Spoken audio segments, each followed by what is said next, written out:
Hello, good afternoon.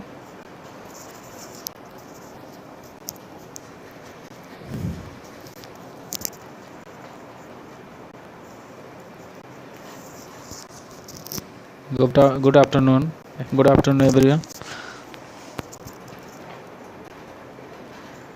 चलिए, पिछली class में हम लोग डिस्कस कर लिए थे सिंथेटिक फाइबर के बारे में।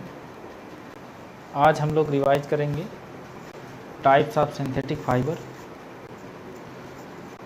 बोर्ड पर देखिए, कुछ हमने लिखा वाइट बोर्ड पर, और वॉइस अगर आपको प्रॉपर मिल रही हो तो कमेंट करिए। हम लोग आज शुरू करेंगे। सिर्फ पिछली क्लास में डिस्कस हुआ था, आज इसको रिवाइज करेंगे। Article 3.2 types of synthetic fibre. Types of synthetic fibre. तो आपका जो सिंथेटिक फाइबर है, chapter synthetic fibre and plastic, chapter 3, article 3.2, page number 33, और बुक आपका NCERT है या जो भी बुक आपके पास अवेलेबल है। तो दिव्यांशी कुशवाहा, वॉइस आपको प्रॉपर ओके। हम लोग आर्टिकल 3.2 आज फिर से रिवाइज करेंगे। पिछली क्लास में वैसे हमने दोनों चैप्टर करा दिया था, सिंथेटिक फाइबर भी और टाइप्स भी, कैरेक्टरिस्टिक भी, plastic and material of choice भी। लेकिन हम लोग एक बार फिर से इसको रिवाइज करेंगे। तो जो बच्चे पिछली क्लास में नहीं थे, उनका अगर छूट गया है तो नोट कर लेंगे। तो हम आवाज़ पहुंच रही है, और बोर्ड पर हम जो लिख रहे हैं वाइट बोर्ड पर अगर दिखाई दे रहा है आपको प्रॉपरली तो कमेंट करिए। Types of synthetic fibre. Types of synthetic fibre, ये आपका आर्टिकल नंबर 3.2 है। उसमें हम नाम लिख देते हैं।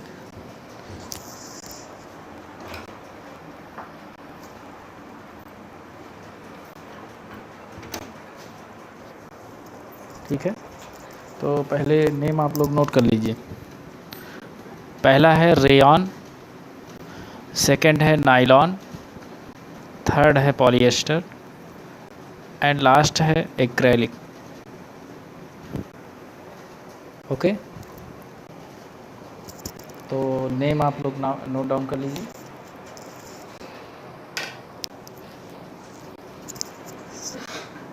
Types of synthetic fibre, first rayon, nylon, polyester and acrylic.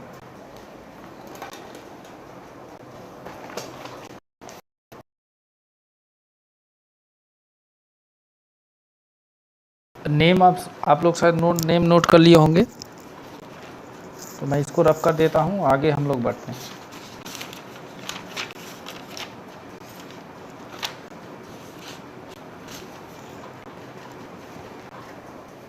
ठीक,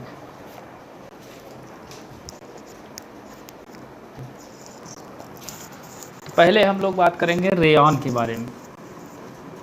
फर्स्ट आपका जो सिंथेटिक फाइबर है वो है रेयॉन। इसका रिसोर्स, ये नेचुरल रिसोर्स से इसे हम ऑब्टेन करते हैं, लेकिन ये सिंथेटिक फाइबर में इसको कंसीडर करते हैं इसलिए क्योंकि नेचुरल रिसोर्स का हम केमिकल ट्रीटमेंट करते हैं, केमिकल ट्रीटमेंट से इसे ऑब्टेन करते हैं, इसलिए सिंथेटिक फाइबर है रेयॉन। और इसे आर्टिफिशियल सिल्क भी कहते हैं। रेयॉन का दूसरा नाम है आर्टिफिशियल सिल्क।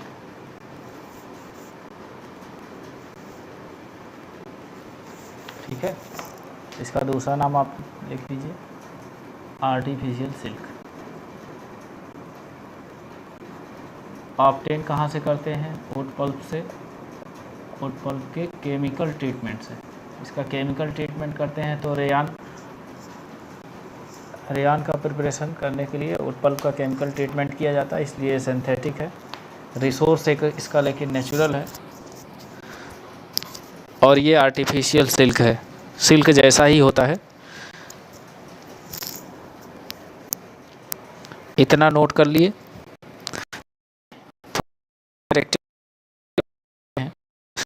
सिल्क फाइबर होता है, सिल्क आपने सिल्क फाइबर जो है वेरी कॉस्टली होता है, इसलिए आर्टिफिशियल सिल्क पे प्रिपेयर किया गया। आर्टिफिशियल सिल्क मीन्स रेयॉन, जो कि चीपेस्ट है और इजीली हम इसे प्रिपेयर कर सकते हैं केमिकल मेथड से। रेयॉन को हम रेयॉन को डिफरेंट फॉर्म में यूज कर सकते हैं। कॉटन के साथ मिक्स करके इसको बेडशीट के फॉर्मेशन में यूज करते हैं, और वूलन के साथ इसे मिक्स करके कारपेट्स बनाए जाते हैं। तो आप इसको नोट कर लीजिए कैरेक्टरिस्टिक में कि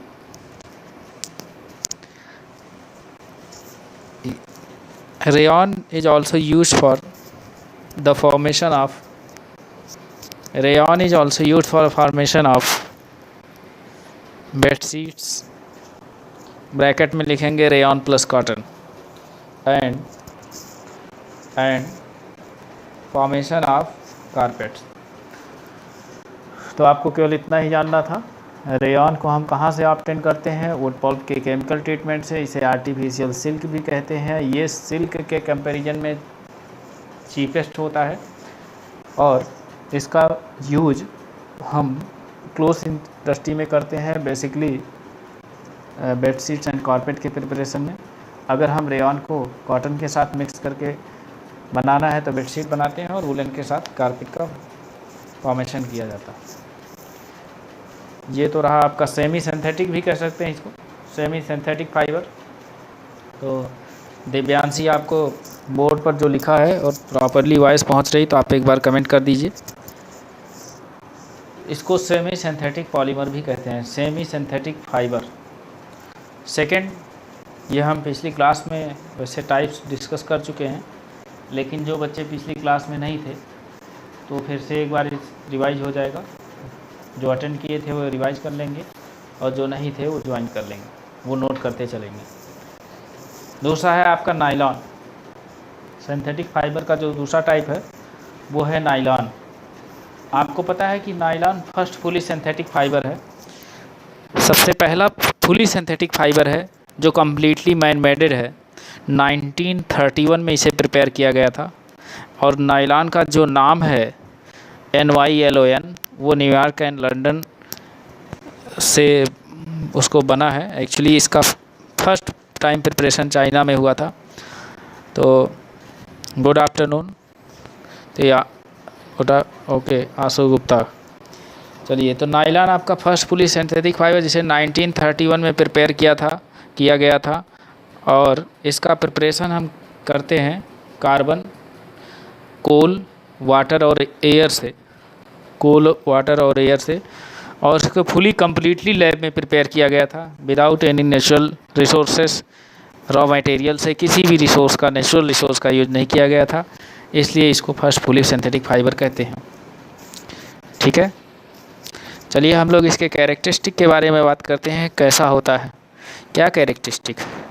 तो नायलॉन फाइबर स्ट्रांग होता है, ये आपको पता है, इलास्टिक भी होता है, मीन्स स्ट्रेचेबल होता है, एंड लाइट मीन्स ये जो भी लोग ऑनलाइन हैं, जो बच्चे जुड़े हुए हैं, इस चैनल को लाइक और सब्सक्राइब भी करें। पिछली क्लास में भी जो लोग जुड़े थे और जो अभी जुड़े हैं, या जितनी भी क्लासेज आपकी होती हैं, वो चाहे फिजिक्स हो, चाहे chemistry, bio, English, computer, Hindi, कोई भी, तो उसको आप लाइक और सब्सक्राइब भी करें, जिससे और लोग भी उसको देख सकें। तो नायलॉन फाइबर जो होता है बहुत स्ट्रांग होता है, स्ट्रांग होने के कारण इसका डिफरेंट यूज भी है, और इलास्टिक होता है। इलास्टिक का मतलब जैसे आप देख रहे हैं जो हम ईयरफोन यूज कर रहे हैं, इसका वायर तो इलास्टिक नहीं है, लेकिन कुछ ऐसी चीज़, इलास्टिक का मतलब हम रबड़ जैसे, तो रबड़ को स्ट्रेचेबल कर सकते हैं। ये स्ट्रेचेबल भी है बट स्ट्रांग भी है, तो दोनों इसमें कैरेक्टरिस्टिक है। और लाइट है, लाइट मतलब इसका जो वेट है वो कम है, और लस्ट्रस होता है, मीन्स शाइनी अपीयरेंस होता है, एंड इजी टू वॉश, हम इसको आसानी से क्लीन कर सकते हैं, साफ़ कर सकते हैं। आशु गुप्ता, ये अभी अभी आपने ज्वाइन किया है, और मेरी वॉइस और बोर्ड पर जो भी हमने लिखा है वो इमेज आपको प्रॉपर दिखाई पड़ रही है, आवाज़ आपको प्रॉपरली सुनाई पड़ रही है, तो आप कमेंट करिए। फिर इसके बारे में आगे जब इसका यूज़ देते हैं, ये तो नायलॉन का कैरेक्टर प्रिपेयर कहाँ किया गया ऐसे। हम लोग बात किए कैरेक्टरिस्टिक की में है, लाइट है, और लस्ट्रस होता है और इजीली वॉश कर सकते हैं, और ये क्लोथ बनाने के लिए बहुत पॉपुलर भी है। It is popular for making cloth. जिन बच्चों के पास NCERT टेक्स्ट बुक अवेलेबल है अभी प्रेजेंट टाइम में, या जिनके पास जिन्होंने ऐप डाउनलोड कर रखा है NCERT बुक का, वो पेज नंबर 33 जो हम बोल रहे हैं वो 33 राइट साइड फर्स्ट पैराग्राफ में ये सारी चीज़ें मिल जाएंगी। Page number 33 right side first paragraph में नायलॉन के बारे में लिखा गया है, तो जो हम बता रहे हैं आपको वहाँ मिल सकता है। और जिनके पास बुक नहीं है वो केवल सुनते जाएंगे, या जो भी बुक है उनकी स्कूल बुक उसमें भी दिया है, तो 95% चीज़ें सेम हैं। तो नेक्स्ट है इसका यूज कहाँ कहाँ पे होता है। तो हम डिफरेंट आर्टिकल्स बनाने में नायलॉन का यूज करते हैं, जैसे सॉक्स प्रिपेयर करते हैं नायलॉन से, रोप बनाते हैं, टेंट बनाया जाता है, टूथ ब्रशेस बनाए जाते हैं, और किसी बच्चे ने दिव्यांशी, तो इट एब्जॉर्ब वाटर, तो ये वाटर का एब्जॉर्प्शन नहीं करता है। अगर ये वाटर का एब्जॉर्प्शन, क्योंकि इससे अम्ब्रेला भी बनाया जाता है, वाटर एब्जॉर्ब करेगा, ये वाटर एब्जॉर्ब नहीं करता है। तो दिव्यांशी को कहा, शायद हमारी वॉइस आप तक पहुंच रही होगी। Use different way for the formation of socks, ropes, tents, toothbrush, cars, seat belts, ये हम नाम ले रहे हैं वो आपको पेज नंबर 33 पे दिया हुआ है। और कर्टेंस, बैग बनाने में नायलॉन का यूज होता है। ठीक है, तो जनरली नायलॉन ये वाटर एब्जॉर्बर नहीं होता है। दिव्यांशी कुशवाहा वाटर नहीं एब्जॉर्ब करता है। बेस्ट वाटर एब्जॉर्बर जो होता है वो आपका कॉटन है। शायद हमारी वॉइस आप तक पहुंच रही है, अगर आपने सुन लिया हो तो कमेंट करिए। दिव्यांशी कुशवाहा। और nylon is also use for making parachutes, parachute बनाते हैं क्योंकि ये स्ट्रांग होता है। पैरासूट बनाने में या रोप बनाने में इसका यूज इसलिए करते हैं क्योंकि ये सबसे स्ट्रांग फाइबर होता है नायलॉन। आप जब फिगर 3.4 पेज नंबर 34 पर देखेंगे तो वहाँ पर पैरासूट और रोप से संबंधित एक्टिविटी दी हुई है। तो ये स्ट्रांग होता है कि नहीं, इस पर बेस्ड एक एक्टिविटी दी है 3.1। एक आयरन ऑब्जेक्ट को थ्रेड में लगा करके एक बैलेंस बनाते हैं, और बैलेंस में एक साइड में नायलॉन का थ्रेड लगाते हैं और एक साइड में कॉटन का, और दोनों में एक ऑब्जेक्ट लगा देते हैं जिसका कुछ मास होता है। दोनों में से पहले ये देखते हैं कि कौन सा ऑब्जेक्ट नीचे है और कौन सा ऊपर है। इससे तो कौन सा लाइट होगा इसके बारे में पता चलता है। लेकिन जैसे वेट जाते हैं, कॉटन थ्रेड है। एक एक्टिविटी दी हुई है पेज नंबर 34 पर नायलॉन के स्ट्रांग होने से संबंधित। और नेक्स्ट जो आपका, ये तो नायलॉन रहा, नेक्स्ट आपका सिंथेटिक फाइबर है पॉलिएस्टर। नेक्स्ट है polyester and acrylic page number 34 पर। तो जो आपका पॉलिएस्टर है वो भी एक टाइप का पॉलीमर है जिसका हम प्रिपरेशन करते हैं एस्टर। एस्टर एक केमिकल है, वो एक्चुअली जो भी पॉलीमर डिफरेंट टाइप के केमिकल्स इन्वॉल्व रहते हैं। इसमें एक सिंथेटिक फाइबर है जिसका नाम है पॉलिएस्टर। तो पॉलीएस्टर का फॉर्मेशन एस्टर से होता है। Ester is a type of chemical which are use for the formation of polyester. तो ये पॉलीएस्टर में जो एस्टर टर्म है, इस यूनिट को अगर हम अलग कर दें, इसको यहाँ पर एक सिंगल यूनिट को हम मोनोमर बोलेंगे, और यही कई सारी यूनिट्स आपस में ज्वाइंट कर जाएंगी। मींस एस्टर और एस्टर और एस्टर, ऐसे बहुत सारी एस्टर यूनिट आपस में ज्वाइन करके एक लार्ज यूनिट का फॉर्मेशन करेंगी।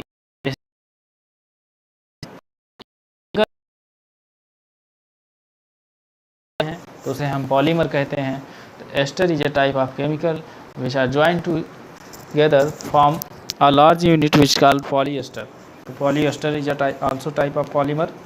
Polyester, another synthetic fiber, fabric made from this fiber does not get oiled easily. It remains crisp, easy to wash, so it is quite suitable for making dress material. तो polyester basically जो dress material में किया जाता है, और polyester का use shirts and dresses के formation में किया जाता है। दूसरा एक पॉलीएस्टर से ही मिलता जुलता पॉलीमर दूसरा है, जो आपने नाम तो सुना होगा, पिछली क्लास में मैं चर्चा किया था इस चीज़ को लेकर के। Terylene. Terylene is also popular polyester. It can be drawn into very fine fibres that can be woven like any other yarn. तो पॉलीएस्टर भी एक पॉलीमर है जिसका यूज क्लॉथ इंडस्ट्री में किया जाता है, टेक्सटाइल इंडस्ट्री में किया जाता है। कपड़े के फॉर्मेशन में बेसिकली हम लोग इन फाइबर्स का यूज करते हैं। तो दिव्यांशी, शायद आपको हमने आपके क्वेश्चन का आंसर दे दिया है कि ये वाटर एब्जॉर्बर नहीं होता है, और हमारी वॉइस अगर आप तक पहुंच रही हो तो आप उसका कमेंट करें कि आपको आंसर मिला कि नहीं मिला। फिर नेक्स्ट है पेट, PET।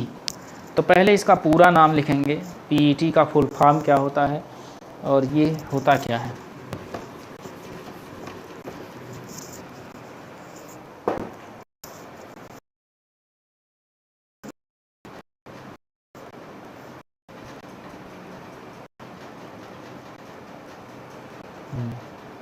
तो जो भी बच्चे जुड़े हुए हैं, देखिए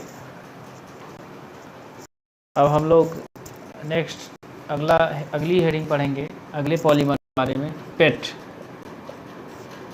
PET।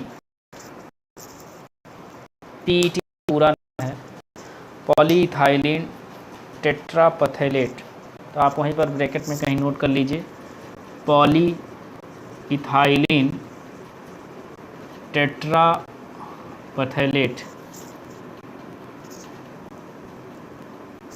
ये आपका एक टाइप का पॉलीएस्टर है, पॉलीमर है, PET। ये भी एक तरीके का पॉलीमर है। इसका यूज हम लोग करते हैं बॉटल बनाने में, यूटेंसिल्स बनाने में।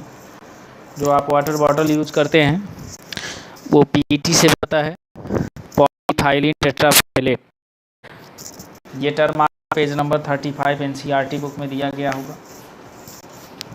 इसका यूज बेसिकली वाटर बॉटल के प्रिपरेशन में और वायर्स के प्रिपरेशन में, डिफरेंट टाइप ऑफ फिल्म्स के प्रिपरेशन में, और मेनी अदर यूजफुल प्रोडक्ट्स के प्रिपरेशन में पॉलीइथाइलिन टेट्रापथैलेट का यूज किया जाता है, जिसे शॉर्ट फॉर्म में PET कहते हैं।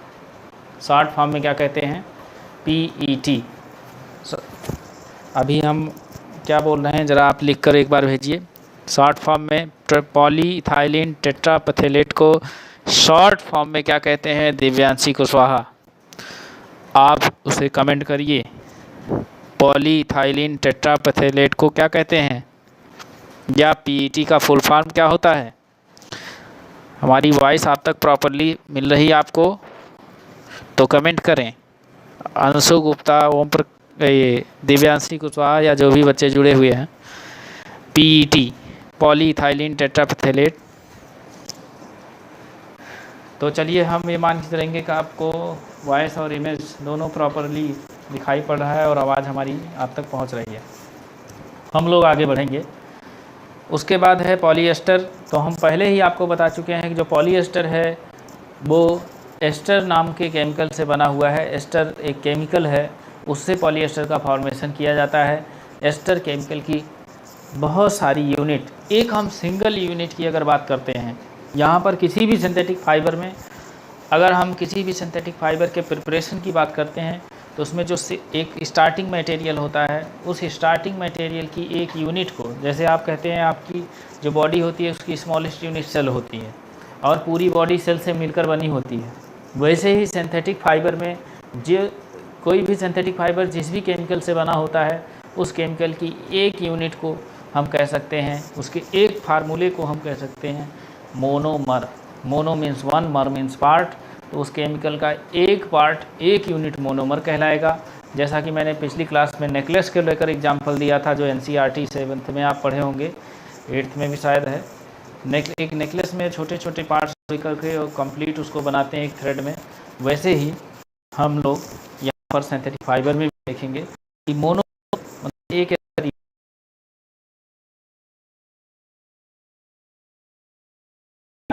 में ज्वाइन कर गए और एक आपको कंप्लीट राउंड थ्रेड मिल गया जो एस्टर यूनिट से जुड़े हुए हैं। अब आप उसे मोनोमर नहीं कह करके उसे बोलेंगे पॉलीमर, क्योंकि बहुत सारे एस्टर यूनिट्स जुड़े हुए हैं। शायद मोनोमर और पॉलीमर का मतलब आप समझ रहे होंगे।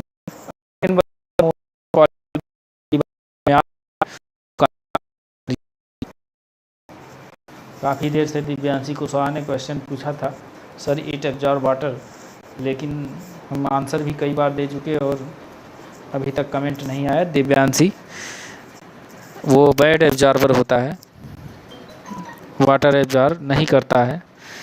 जितने नेचुरल फाइबर्स हैं वो करते हैं, लाइक कॉटन है, जूट है। तो आप कमेंट करिए अगर आवाज़ आप तक पहुंच रही है। फिर उसके बाद है एक्रेलिक, लास्ट है। आपने नेचुरल फाइबर में ऊल पढ़ा है, वैसे ही ये ऊलन का ही सिंथेटिक फॉर्म है, क्योंकि जितने भी फाइबर्स हैं, चाहे वो कॉटन हो, चाहे वो सिल्क हो, चाहे वो जूट हो, जितने नेचुरल रिसोर्सेज से मिलते हैं, पॉपुलेशन ज़्यादा होने के कारण नेचुरल रिसोर्सेज कम हैं और पॉपुलेशन ज़्यादा है, तो रिक्वायरमेंट्स को फुलफ़िल करने के लिए ये अदर मेथड्स है, अदर वे ऑफ है कि हम कैसे वैसा ही फाइबर, वैसा ही फैब्रिक प्रोड्यूस करें। तो उसके लिए कि साइंटिस्ट केमिकल से लेबोरेटरी में वैसा ही डेवलप करते हैं जैसा कि नेचुरल रहता है, बस ये सिंथेटिक रहता है। वो नेचुरल रिसोर्स से मिला रहता है, ये केमिकल से, बस ये डिफरेंस है। तो एक्रेलिक ऊलन का ही सिंथेटिक फॉर्म है। एक्रेलिक क्या है? ऊलन का सिंथेटिक फॉर्म है, जिसका यूज हम जो है प्रिपरेशन में करते हैं, शॉल, स्वेटर और ब्लैंकेट्स के प्रिपरेशन में बेसिकली करते हैं एक्रेलिक का। तो मैं एक्रेलिक के बारे में थोड़ा सा पढ़ रहा हूँ। जिन बच्चों के पास NCERT बुक है वो ओपन करेंगे और ताकि समझ में आ जाए, क्योंकि आपको स्टार्टिंग के रेयॉन, नायलॉन और पॉलिएस्टर बिल्कुल समझ में आ रहा होगा, और लास्ट में है एक्रेलिक, थोड़ा चिल्ला में छोड़ देते हैं को आप।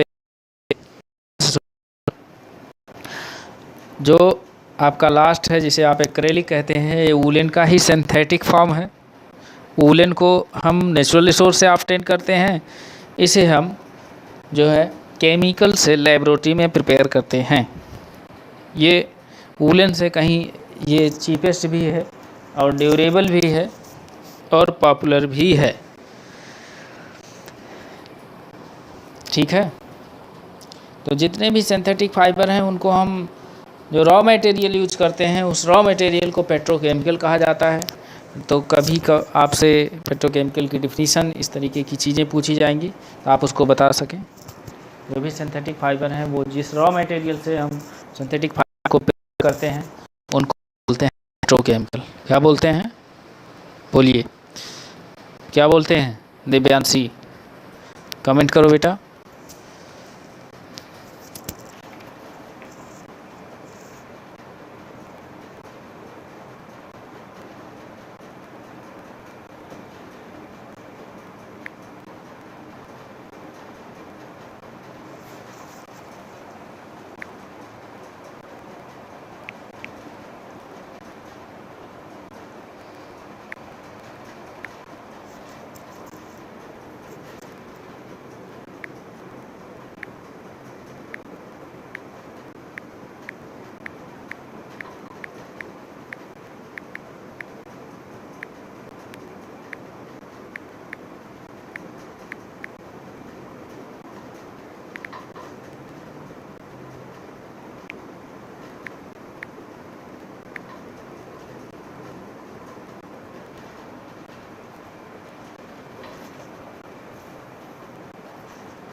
तो आप कमेंट में उसमें कर दीजिए।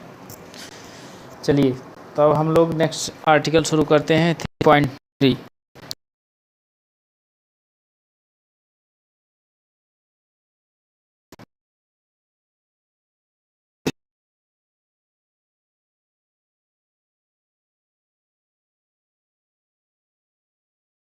Types of synthetic fibre. अब हम लोग नेक्स्ट आर्टिकल शुरू करेंगे, article 3.3। Article 3.3 characteristic of synthetic fibre. Synthetic fibre का कैरेक्टरिस्टिक,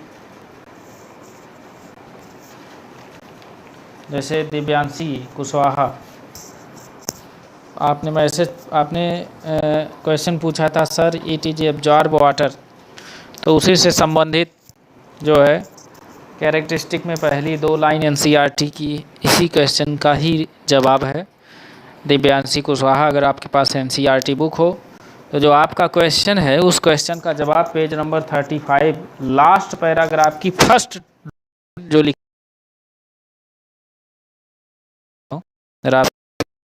आपने एक मैसेज का रिस्पॉन्स तो लिखा imagine that it is rainy day, what kind of umbrella would be you use and why. अगर आप रेनी डे है तो आप किस तरीके का अम्ब्रेला यूज करेंगे, कॉटन का या नायलॉन का? बोलिए। अंशु गुप्ता और जो भी बच्चे जुड़े हैं वो इस क्वेश्चन का आंसर दें कि आप रेनी डे में कौन से अम्ब्रेला का यूज करेंगे। तो शायद दिव्यांशी के क्वेश्चन का जवाब आप सबको मिल जाएगा। आंसर है, मैं ये पूछ रहा हूँ कि रेनी डे में आप अम्ब्रेला कौन सा यूज करेंगे, कॉटन का नायलॉन का? बोलिए।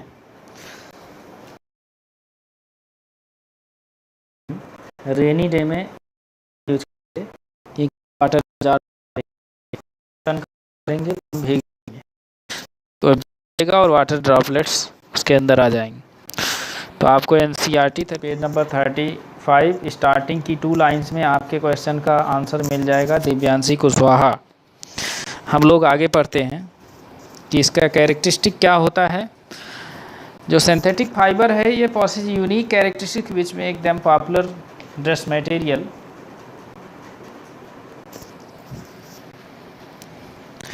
तो दिव्यांशी ने कोई जवाब दिया है नायलॉन। अच्छा, गुड, वेरी गुड। तो नायलॉन यूज करेंगे तो शायद आपके क्वेश्चन का जवाब मिल गया होगा। पेज नंबर 35 पे स्टार्टिंग लास्ट पैराग्राफ, ये 2 लाइन आपके क्वेश्चन का ही जवाब है और आपने अपने क्वेश्चन का जवाब स्वयं दे दिया है।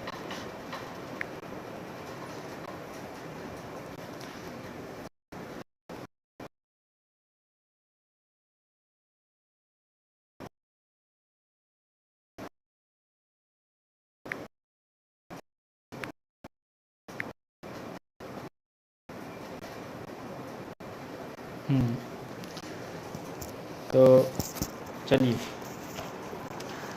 सिंथेटिक फाइबर जो होता है उसकी यूनिक कैरेक्टरिस्टिक ये है कि हम ड्रेस मटेरियल करते हैं क्योंकि वो इजीली कम समय में ड्राई हो जाता है, ड्यूरेबल होता है, लेस एक्सपेंसिव होता है और ईजिली अवेलेबल होता है, इजीली हम मेंटेन कर सकते, उससे बहुत सारे आपके एडवांटेज हैं, बहुत सारी उसके फ़ायदे हैं, इसलिए हम उसका यूज़ करते हैं। और ईजिली अवेलेबल होता है, उस अमाउंट में हमको नेचुरल रिसोर्स से नहीं ऑब्टेन हो पाता, इसीलिए हम सिंथेटिक फाइबर का यूज करते हैं। ठीक है, तो सिंथेटिक फाइबर आपका यहीं तक था। उसके बाद एक नेक्स्ट जो नई आर्टिकल है, जो शायद ये चैप्टर आपका 2 पार्ट में डिवाइड है, एक है सिंथेटिक फाइबर, दूसरा है प्लास्टिक। सिंथेटिक फाइबर में आपको क्या चीज़ें सीखनी थी? सिंथेटिक फाइबर में आपको सीखना था कि सिंथेटिक फाइबर होता क्या है, पहले इंट्रोडक्शन वाले पेज में यही हमने बताया था। दूसरा है what are the synthetic fibre, question है आर्टिकल 3.1, और 3.2 में टाइप्स ऑफ सिंथेटिक फाइबर है, जिस चारों टाइप्स ऑफ सिंथेटिक जैसा कि दिव्यांशी ने भी शेयर किया और हमारे क्वेश्चन का जवाब भी दिया और अपने क्वेश्चन का भी जवाब स्वयं दिया। अब हम लोग शुरू करेंगे नेक्स्ट जो आर्टिकल है 3.4 प्लास्टिक के बारे में स्टडी करेंगे।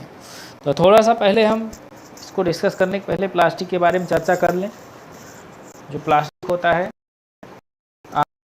प्लास्टिक, पहली बात तो प्लास्टिक अभी हम लोगों को गवर्नमेंट ने बैन कर दिया है, तो प्लास्टिक का यूज़ नहीं करना है। लेकिन अब एनसीईआरटी में और आपके कोर्स में है तो इसकी चर्चा करेंगे, क्योंकि बोर्ड में क्वेश्चन तो आएगा ही। बोर्ड मीन्स आपके एनुअल एग्ज़ाम में। प्लास्टिक बेसिकली आपने देखा होगा, कई तरीके की प्लास्टिक देखे होंगे। एक हम जो दवा वाली टैबलेट जिसमें होता है वो प्लास्टिक, एक आपका वाटर बॉटल, एक बैग है और एक पॉलीथीन है। बहुत सारी प्लास्टिक है। तो उसमें दो मेनली जो मेन होती हैं वो दो तरीके की होती हैं। एक ऐसी वैरायटी की प्लास्टिक होती है जिसे हम रिसाइकिल कर सकते हैं, मीन्स जिसको हम रिसाइकलिंग कर सकते हैं। और एक होती है नॉन रिसाइकिल्ड, जो रिसाइकिल नहीं होती है, नॉन बायोडिग्रेडेबल होती है। अगर हम उसे सॉइल में या कहीं पर भी उसे डिस्पोज करेंगे तो वो नॉन बायोडिग्रेडेबल होगी और वो कभी डिकम्पोज नहीं होगी। तो वहाँ जहाँ पर भी हम इसको मतलब जहाँ पर भी डिस्पोज करेंगे वहाँ की फर्टिलिटी को कम कर देगा, वहाँ पर पोल्यूशन क्रिएट कर देगा। तो बहुत डिसएडवांटेज हैं। तो हम इस आर्टिकल में प्लास्टिक के एडवांटेज और डिसएडवांटेज बेसिकली डिस्कस करेंगे। तो जो प्लास्टिक है, तो फिगर 3.6 एनसीईआरटी बुक में आप देखे होंगे, आपके पास अगर बुक होगी, या हम लोग जब क्लास में इन सब चीज़ों की चर्चा करेंगे। अरेंजमेंट प्लास्टिक पहले कि उसके जो मॉलिक्यूल्स होते हैं उनका अरेंजमेंट लीनियर क्रॉस दो हैं आपके कोर्स में, कि जो प्लास्टिक होता है उसमें दो तरीके का अरेंजमेंट होता है, लीनियर अरेंजमेंट उनके पार्टिकल्स में और क्रॉस्ड अरेंजमेंट। और इसके अकॉर्डिंग प्लास्टिक को डिवाइड कर देते हैं। तो प्लास्टिक आपका बेसिकली दो तरीके का होता है, ये आप शुरू से सुने होंगे और सुने होंगे। यहाँ पर नोट भी कर लीजिएगा कि आपका जो प्लास्टिक है वो तो हम बाद में चर्चा करेंगे। तो मैं दो प्लास्टिक का नाम लिख रहा हूँ, तो आप उसको नोट कर लीजिएगा। पहला है थर्मोप्लास्टिक। कौन सा प्लास्टिक? थर्मोप्लास्टिक। बोर्ड पर हमने कुछ नाम लिखा है, अगर आपको प्रॉपर दिखाई दे रहा तो आप एक बार कमेंट करिए। दिव्यांशी कुशवाहा, आंशु गुप्ता और जो भी बच्चे जुड़े हुए हैं। दूसरा है थर्मोसेटिंग। सेकंड आपका कौन सा है? Thermosetting plastic. Thermosetting plastic. तो आपकी जो प्लास्टिक है वो बेसिकली दो तरीके की होती है, थर्मोप्लास्टिक एंड थर्मोसेटिंग प्लास्टिक। और इन दोनों प्लास्टिक का डिफरेंट यूज है, इनका डिफरेंट एप्लीकेशन है, अलग अलग जगह यूज की जाती हैं। तो पहले हम थर्मोप्लास्टिक किसे कहते हैं, थर्मोसेटिंग प्लास्टिक किसे कहते हैं, पहले तो इनको हम जनरल डेफिनेशन से इनको जानेंगे।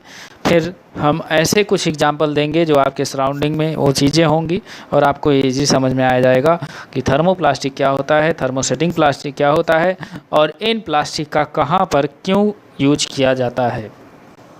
तो चलिए, तो थर्मोसेटिंग प्लास्टिक चाहे तो आप लिख भी सकते हैं। अगर आपके पास नोटबुक अवेलेबल है तो आप 2 लाइन नोट कर लीजिए। Divyanshi Kushwaha, you have notebook, wisdom notebook या कोई रफ हो उसमें आप नोट कर लीजिए। देखिए, plastic which gets deform, write down all students, सभी लोग नोट करेंगे। Plastic which gets deform, DEFOR लीजिए, अंशु गुप्ता और दिव्यांशी, सभी लोग नोट करेंगे डेफिनेशन। बोलूं? ठीक है, नोट करिए। Plastic which gets deformed easily on heating. Easily on heating मतलब ऐसी प्लास्टिक जिसे हम हीट करते हैं और हीट से वो डीफॉर्म हो जाती है, मीन्स मेल्ट हो जाती है। तो easily on heating and can be bent easily and can be bent easily। Divyanshi आप भी नोट करिए।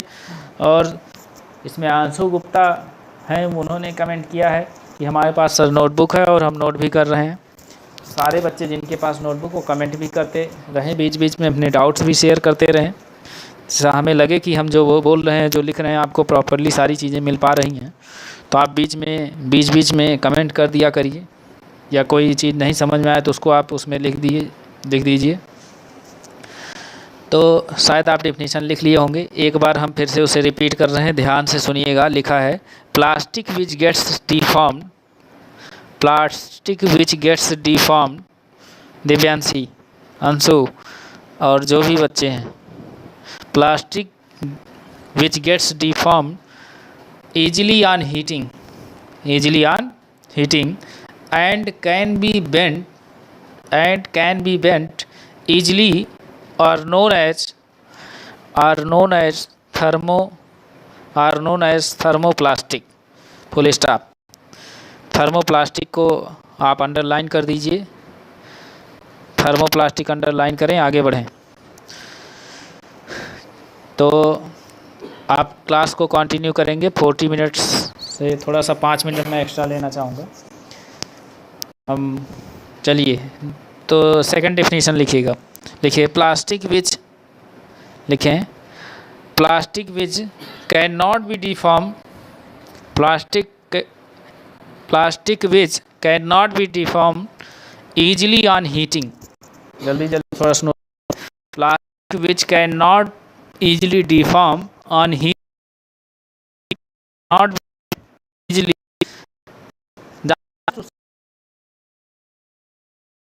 हम लोग दोनों का डेफिनेशन लिख चुके हैं। थर्मोप्लास्टिक क्या होता है, थर्मोसेटिंग प्लास्टिक क्या होता है, डेफिनेशंस आपके पास नोट हैं। और आपके पास कोई प्राइवेट स्कूल की बुक है, कोई रत्ना सागर या एनीवे, तो आप एक काम करेंगे, उसको जो है NCERT बुक प्ले स्टोर पे जाइए, NCERT बुक लिखिए और जो ऐप आता है उसको आप डाउनलोड कर लीजिए। उसमें बुक में जो भी कंटेंट है सब कुछ दिखेगा। जैसे यही आप कहीं नोट कर लीजिए, पेज नंबर 37 पे फर्स्ट पैराग्राफ की 4th लाइन में थर्मोप्लास्टिक और 7th 8th लाइन में थर्मोसेटिंग प्लास्टिक की डेफिनेशन दी हुई है। ये आपको ऐप पे भी मिल जाएगी और NCERT में भी मिल जाएगी, और आपने अभी लिख ही लिया है। क्लासरूम में जब भी हम डिस्कस करेंगे कुछ, तो वहाँ पर हम लोग ये रिटन वर्क आपका हुआ रहेगा, तो काफ़ी आपको मदद मिलेगी। चलिए, तो नेक्स्ट थर्मोसेटिंग प्लास्टिक और थर्मोप्लास्टिक की डिफिनीशंस हो गई हैं। तो डिफिनीशन से आप समझ रहे होंगे। और मैं एक चीज़ भूल गया था, आप थर्मोप्लास्टिक और थर्मोसेटिंग प्लास्टिक में एग्जाम्पल भी लिख लीजिए। दिव्यांशी कुशवाहा और आंशु गुप्ता और जो भी बच्चे जुड़े हुए हैं, एग्जाम्पल बोलने के बाद वो कमेंट अवश्य करेंगे कि उनको प्रॉपरली सारी चीज़ें दिखाई पड़ रही हैं, सुनाई पड़ रही नहीं। तो आप लिखिए ज़रा, एग्जाम्पल लिखिए थर्मोप्लास्टिक का। पॉलीथीन, पॉलीथीन तो आपने बहुत बचपन से ही सुना होगा। पॉलीथीन यही बैग होता है प्लास्टिक का, पॉलीथीन जिसे आप बोलते हैं। पॉलीथीन आपका थर्मोप्लास्टिक है। PVC, PVC एक्चुअली टेरेस छतों से पानी नीचे लाने के लिए, या PVC आप देखते हैं वो वाटर सप्लाई में यूज होता है, उसको यूज करते हैं, उसी से करते हैं। PVC का पूरा नाम लिख देता है और शॉर्ट फॉर्म नहीं लिखता है, तो आपको समझ आना चाहिए कि PVC ही है। तो पॉलीविनाइल क्लोराइड कहते हैं। PVC का पूरा नाम क्या है? Polyvinyl chloride, POLYVINYLCHLORID, polyvinyl chloride. तो शायद हम उम्मीद करेंगे कि PVC का आप लोग पूरा नाम लिख लिए होंगे। अगर आप PVC का पूरा नाम नोट कर लिए हों और हमारी आवाज़ आपको सुनाई दे रही हो, तो एक बार कमेंट करिए। दिव्यांशी, आंशु गुप्ता और जो भी हम स्क्रीन पे 2 ही 3 नाम दिख रहे हैं, और जो भी बच्चे जुड़े हुए हैं एक बार कमेंट करें। PVC का फुल फॉर्म होता है पॉलीविनाइल क्लोराइड।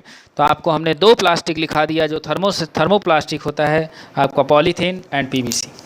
थर्मोसेटिंग प्लास्टिक में बैकेलाइट है, सबसे बेस्ट एग्जांपल है बैकेलाइट। इसका बहुत सारा एप्लीकेशन है, उसकी चर्चा हम करेंगे। और दूसरा है मेलामाइन, बैकेलाइट एंड मेलामाइन। पहला कौन सा है? बैकेलाइट, और सेकंड जो प्लास्टिक है थर्मोसेटिंग वो है आपकी मेलामाइन। चलिए तो दोनों आप नोट कर लीजिए, वैकेलाइट एंड मेलामाइन, वैकेलाइट एंड मेलामाइन। तो शायद आप थर्मोप्लास्टिक और थर्मोसेटिंग प्लास्टिक के एग्जाम्पल्स भी नोट कर लिए होंगे। अगर आप नोट कर लिए हो तो एक बार कमेंट करिए। और कोई डाउट यहाँ तक है पेज नंबर 37 तक, तो वो भी आप अपने डाउट भी शेयर करते रहिए। हम लोग नेक्स्ट क्लास में, शायद टाइम ओवर हो चुका है, 5 मिनट ही हमने एक्स्ट्रा कहा था और 5 मिनट होने वाला है। तो नेक्स्ट क्लास में हम डिस्कस करेंगे plastic as materials. Plastic non reactive है, प्लास्टिक लाइट है, स्ट्रांग है, ड्यूरेबल है, और प्लास्टिक पुअर कंडक्टर है कि अच्छा कंडक्टर है, और प्लास्टिक का इन्वायरमेंट से क्या डिसएडवांटेज है, क्या उससे रिलेशन है, क्या उसके हार्मफुल इफ़ेक्ट हैं इन्वायरमेंट में, और क्या उसके यूज़फुल हैं। यूज़फुल तो नहीं है, उसकी चर्चा हम लोग नेक्स्ट क्लास में करेंगे। और आपको हम 2 प्रिंसिपल भी डिस्कस करेंगे, एक है 4R प्रिंसिपल और एक है 5R प्रिंसिपल। तो 4R प्रिंसिपल 5R प्रिंसिपल क्यों हम लोग फॉलो करें, इसकी चर्चा हम लोग नेक्स्ट क्लास में करेंगे। और सारे बच्चों से एक बार मेरा कहना है कि जिन तक हमारी आवाज़ पहुंच रही है, और जो भी बच्चे मान लीजिए किसी कारणवश नहीं ज्वाइन कर पाए हैं, तो उनको ये मैसेज होना चाहिए कि नेक्स्ट क्लास में NCERT की हम एक्सरसाइज भी कराएंगे। इन दोनों आर्टिकल बहुत छोटे हैं, तो इसमें 15 से 20 मिनट लगेगा, और जो बचा हुआ समय होगा वो NCERT एक्सरसाइज सॉल्व कराया जाएगा। एक बार हम रिपीट करते हैं, किसी को आर्टिकल 3.1, 3.2, 3.3, 3.4 में, इन चारों आर्टिकल में कोई भी प्रॉब्लम है तो आप उसको रिटन फॉर्म में ग्रुप में कर सकते हैं मैसेज, आप हमारे पर्सनल नंबर पर भेज सकते हैं। तो ठीक है, आप चैनल को सब्सक्राइब करना ना भूलिए। ठीक है, ओके, दैट्स ऑल।